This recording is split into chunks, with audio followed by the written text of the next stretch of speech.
Kolmantena sotana, jonka Suomi joutui käymään, oli niin sanottu Lapin sota, jossa meillä vihollisena oli entiset aseveljet.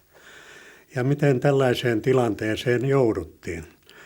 Syy ei ollut enempää suomalaisissa kuin saksalaisissakaan, vaan syy löytyy sieltä Suomen ja Neuvostoliiton välisestä rauhansopimuksesta, jossa Neuvostoliitto oli vaatinut sinne pykälän, että Suomen oli riisuttava Suomen alueella olevat saksalaiset aseista ja aikaa oli vähän ja vielä siihen pykälään pantiin loppukaneettina, että tässä toimessa neuvostoarmeija on valmis tarjoamaan apua.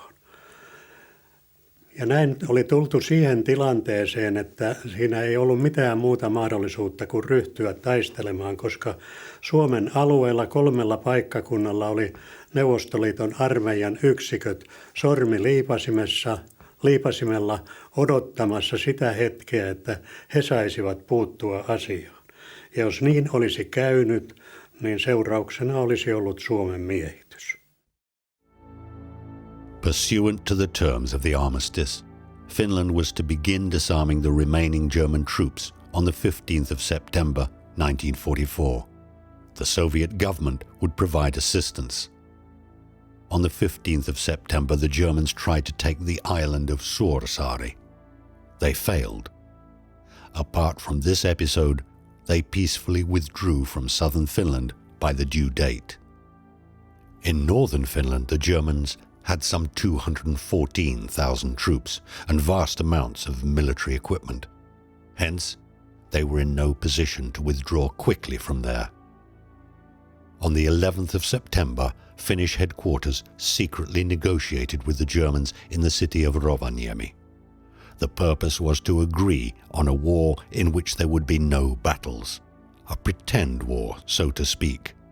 The Allied Control Commission, which was totally controlled by the Soviet Union, noticed this state of affairs and on the 30th of September delivered an ultimatum demanding Finland to commence active hostilities by 0800 hours the following morning.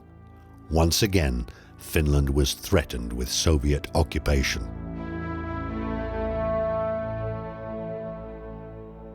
As it happened, in the end of September, Lieutenant General Siilasvuo, without informing headquarters, had drawn up a plan which involved the landing of Finnish troops in the Tornio-Kemi area. When Siilasvuo received a phone call in the evening of the last day of September from Marshal Mannerheim, who was distressed about the possibility of occupation, he was in a position to inform Mannerheim that the fireworks would start the next day. Under the cover of rain and darkness, 3 large merchant vessels transported 3,000 Finnish troops from Oulu to Röytä, the outer harbour of Tornio. On the 1st of October, 15 minutes before the ultimatum deadline, they arrived and started the Lapland War. Prior to the start of hostilities, the entire population of Lapland, including their livestock, had been evacuated to Sweden and central and southern Bothnia in Finland. In order to avenge the war that the Finns had started, on the 13th of October, the German military command issued a scorched earth order for the entire area of Lapland. Houses were torched, roads and bridges were destroyed, telephone and electricity lines were torn down. The Germans fought back while slowly retreating, and as they were doing so, they meticulously mined the battlefields.